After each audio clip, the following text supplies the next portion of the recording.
Bismillahirrahmanirrahim. Kinarsih adalah kembang desa yang terkenal akan paras cantik dan tubuhnya yang molek aduhai. Tayal fisiknya yang mendekati sempurna itu membuat para pria di kampung bahkan sampai ke beberapa kampung lain tergila-gila dengan paras Kinarsih. Namun kejadian demi kejadian misterius terungkap setelah Kinarsih dipersunting oleh Wiryawan, si saudagar desa yang terkenal kaya raya. Lantas kejadian demi kejadian apakah yang akan dialami Kinarsih dan juga suaminya itu? Jawa Barat tahun 1980. Kinarsih adalah gadis desa yang lugu dan mempunyai kepribadian sangat tertutup. Bahkan dirinya enggan untuk bersosialisasi. Tapi hal itu tidak membuat kaum Adam menyerah mendekati Kinarsih. Sedari kecil, menurut kedua orang tua Kinarsih, ia merupakan anak yang spesial. Beberapa hari sebelum Kinarsih lahir, ibunya yang bernama Cahyani mendapat sebuah firasat mimpi. Ia didatangi seorang kakek-kakek dengan berpakaian serba hitam yang tiba-tiba mengelus perut Cahyani. "Anakmu ini sudah menjadi anak yang terpilih untuk dipingit. Kelak kecantikannya akan membuat ia menderita," ucap seorang kakek misterius itu dan kemudian menghilang. Seketika Cahyani terbangun dari mimpi dengan nafas yang tersengal. Ia langsung mengusap-usap perutnya yang sudah memasuki bulan kelahiran. Dalam hati Cahyani langsung bergumam, "Ya Allah, semoga bayi ini bisa lahir dengan selamat," batin Cahyani. Berselang beberapa hari dari mimpi misterius Cahyani, ia merasakan perutnya begitu mulas karena kontraksi. Segera suaminya langsung memanggil Emak Tunirah, si dukun bayi yang berada di kampung sebelah. Namun dalam perjalanannya seketika langit berubah menjadi gelap. Hal itu tak lantas membuat Pak Kardi mengurungkan niatnya untuk menjemput Emak Tunirah dengan menggunakan sepeda ontel tua miliknya. "Assalamualaikum, Mak. Tolong istri saya, Cahyani. Cahyani sudah mau melahirkan, Mak," ucap Pak Kardi dengan panik. "Waalaikumsalam. Oh, sudah mau lahiran ya? Baik, sebentar, emak mau ambil kain dulu ya, Kardi," jawab Emak Tun dan tak lama kemudian keluar rumah. Emak Tun menengadahkan wajahnya ke langit sambil mengernyitkan matanya. "Kardi, sepertinya kita harus bergegas untuk persalinannya," jawab emak. Dengan tergesa-gesa Pak Kardi mengayuh sepeda ontel miliknya. Jalan-jalan setapak dan terjal dilalui sampai pada akhirnya mereka bisa tiba tepat waktu di rumah Pak Kardi. Dari dalam rumah sudah terdengar Cahyani yang terus mengerang kesakitan dan memanggil-manggil nama suaminya itu. "Pak, Bapak, tolong Pak, Ibu sudah tidak kuat Pak," teriak Cahyani. Mak Tun sang dukun bayi dengan gesit membantu Cahyani saat melahirkan. Dengan aba-aba dan instruksi untuk mengatur nafas dan mengejan, akhirnya si buah hati pun terlahir. Tetapi bertepatan dengan lahirnya si buah hati, langit mendadak menjadi semakin hitam dan gelap pekat. "Gerhana!" teriak Mak Tun sambil mencoba memeluk erat bayi Cahyani. Setelah gerhana itu berlalu, Mak Tun segera memberikan Kinarsih yang masih bayi ke dalam dekapan ibunya. "Anak ini akan kuberi nama Kinarsih, Mak. Kelak semoga anak ini akan berparas elok seperti namanya," ucap Cahyani sambil menatap wajah anak bayinya itu penuh haru. Dalam suasana sukacita atas kelahiran bayi Kinarsih, nyatanya Emak Tun melihat ada sebuah tanda yang tak wajar di tubuh bayi Kinarsih. Tanda lahir merah yang ada di bahu dan juga lahir bertepatan dengan gerhana. Apakah ini? Gumam Emak Tun dalam hati. "Cahyani, jika kelak tanda lahir anakmu ini tidak hilang dan terlihat semakin membesar, sebaiknya segera harus dihilangkan dengan kapur sirih. Bisa jadi ini tanda lahir yang akan membawa petaka, Nak," ucap Mak Tun sambil terus memperhatikan tanda lahir Kinarsih. Mungkin hanya firasat emak saja, mudah-mudahan tidak akan terjadi apa-apa dengan anakku Kinarsih, Mak. Ucap Lembu Cahyani seolah tak mempercayai ucapan Mak Tun. Singkat cerita, 17 tahun berlalu dari kelahiran Kinarsih. Kini bertepatan tahun 1980. Kinarsih sudah beranjak dewasa. Bagi orang-orang di desa, jika usia perempuan sudah menginjak 17 tahun atau bahkan sudah masa akil balik, itu artinya sudah siap untuk dinikahkan. Namun tidak bagi Kinarsih. Sejak usia 14 tahun, Kinarsih sering dimimpikan jika ia berada dalam sebuah pesta pernikahan dengan seorang pria misterius di sebelahnya. Mimpi-mimpi yang sering Kinarsih alami semakin membuatnya terbuai dengan halusinasi. Hal tersebutlah yang menjadikan Kinarsih tumbuh menjadi gadis pendiam, sering berhalusinasi, dan enggan berinteraksi dengan teman-teman sebayanya. Beberapa lelaki sempat mencoba untuk mempersunting Kinarsih saat Kinarsih berusia 14 tahun. Tetapi Kinarsih menolak untuk dinikahkan dan selalu meyakinkan kedua orang tuanya jika pasti kelak akan tiba waktunya ia dipingit oleh lelaki misterius yang sering mendatangi lewat mimpi dan lamunannya itu. Beberapa tahun berlalu hingga pada umur 17 tahun, Kinarsih masih belum menemukan sosok misterius itu. Ia terpaksa menerima pinangan dari Wiryawan, seorang saudagar kaya di desanya. Di hari bahagia pernikahan antara Kinarsih dan Wiryawan dirayakan secara besar-besaran. Semua orang di desa pun ikut berbahagia karena Wiryawan menanggap berbagai pertunjukan hiburan mulai dari acara ronggeng, kuda lumping, sampai dengan wayang kulit di desa selama 3 hari 3 malam berturut-turut. Nyatanya kebahagiaan pernikahan mereka tak berjalan mulus seperti yang mereka harapkan. Persis di malam ketiga, bertepatan dengan pagelaran acara wayang kulit, dari rumah Wiryawan terdengar suara teriakan minta tolong yang sontak saja membuat gaduh para warga yang sedang menikmati acara wayang kulit. Setelah didekati, Wiryawan, suami Kinarsih, sudah terbujur kaku di dalam kamarnya. Warga kemudian membawa Wiryawan ke balai kesehatan desa terdekat. Namun, nyatanya Wiryawan sudah menghembuskan nafas terakhirnya beberapa jam yang lalu. Sewaktu itu menurut mantri desa, ia hanya menafsirkan kematian dari Wiryawan adalah karena serangan jantung mendadak. Suasana bahagia di rumah Wiryawan kini berganti menjadi suasana duka. Banyak pula warga desa yang seolah tidak percaya atas kematian Wiryawan yang begitu mendadak, dan muncullah gosip-gosip beredar jika mungkin saja ini ada hubungannya dengan Kinarsih. Karena belum ada cukup bukti miring tentang Kinarsih pasca kematian Wiryawan, berita burung itu pun menguap dengan sendirinya. 6 bulan berlalu, Kinarsih yang disebut sebagai janda kembang di kampung mulai kembali didekati kaum Adam untuk bisa segera dipersunting.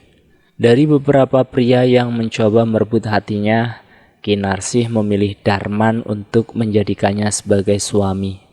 Darman sendiri bukanlah orang sembarangan. Ia bisa dibilang dari keluarga terpandang dan mempunyai lahan sawah berhektar-hektar luasnya.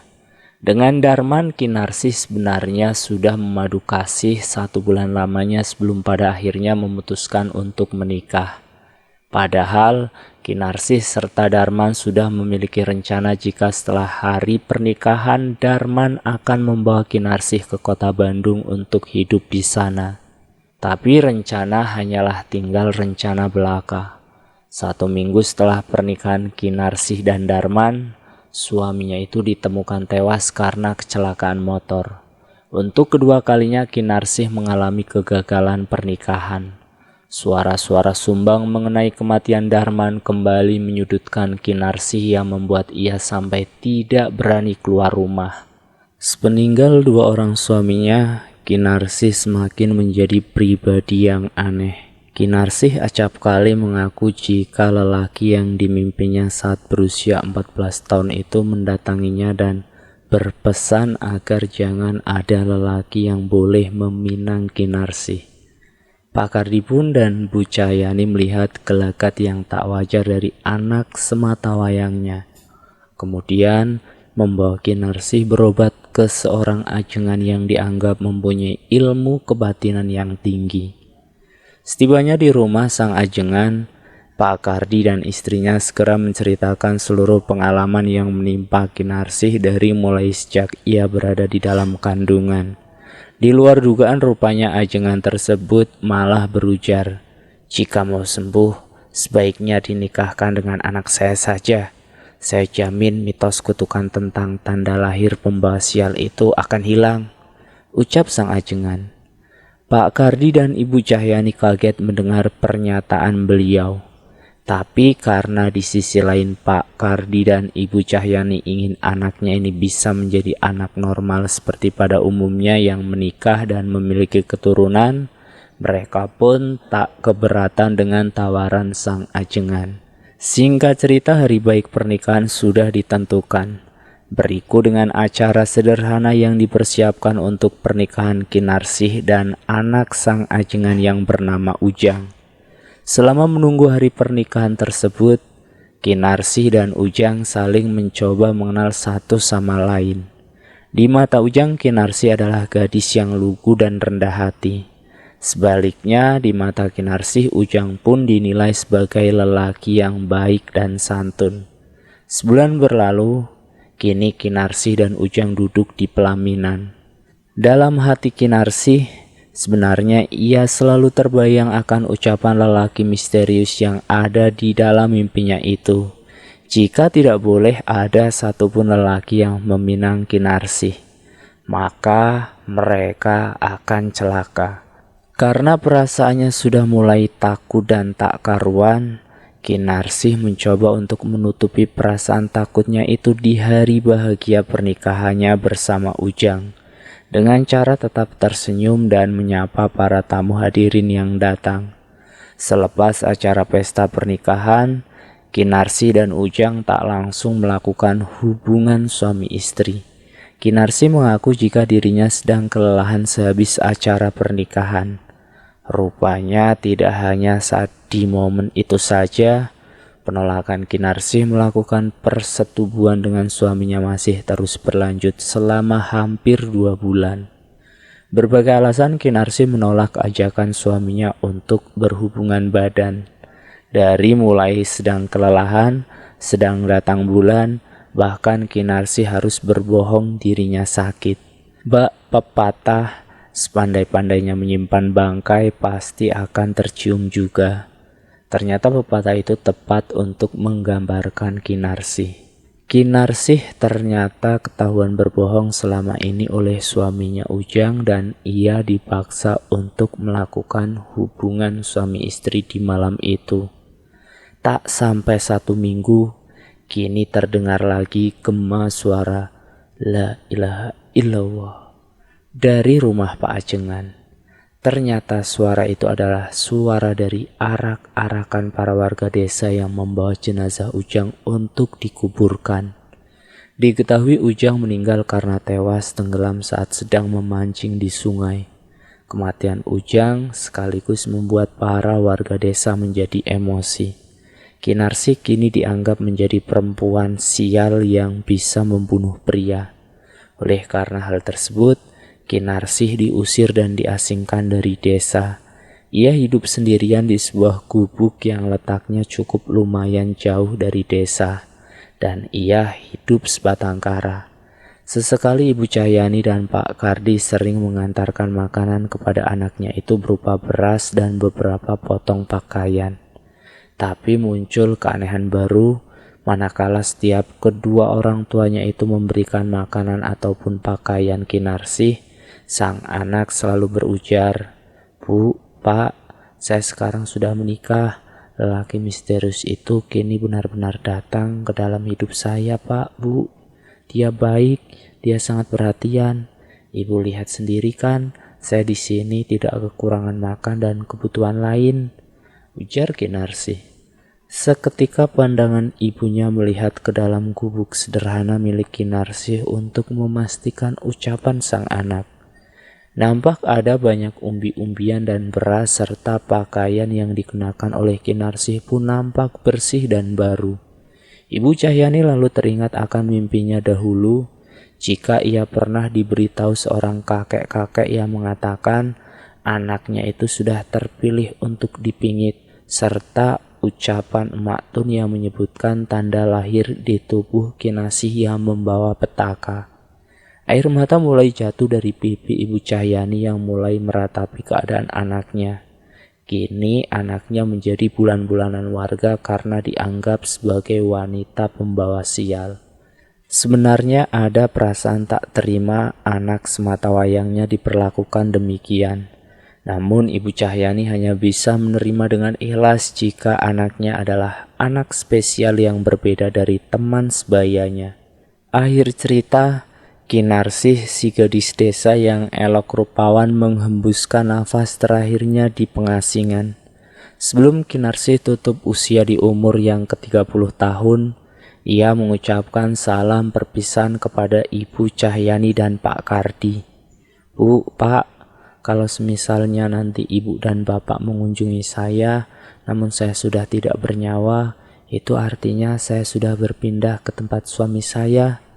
Ibu dan Bapak tak perlu khawatir, saya hanya berpindah alam saja, namun jiwa saya akan tetap hidup dan sesekali akan mengunjungi kalian.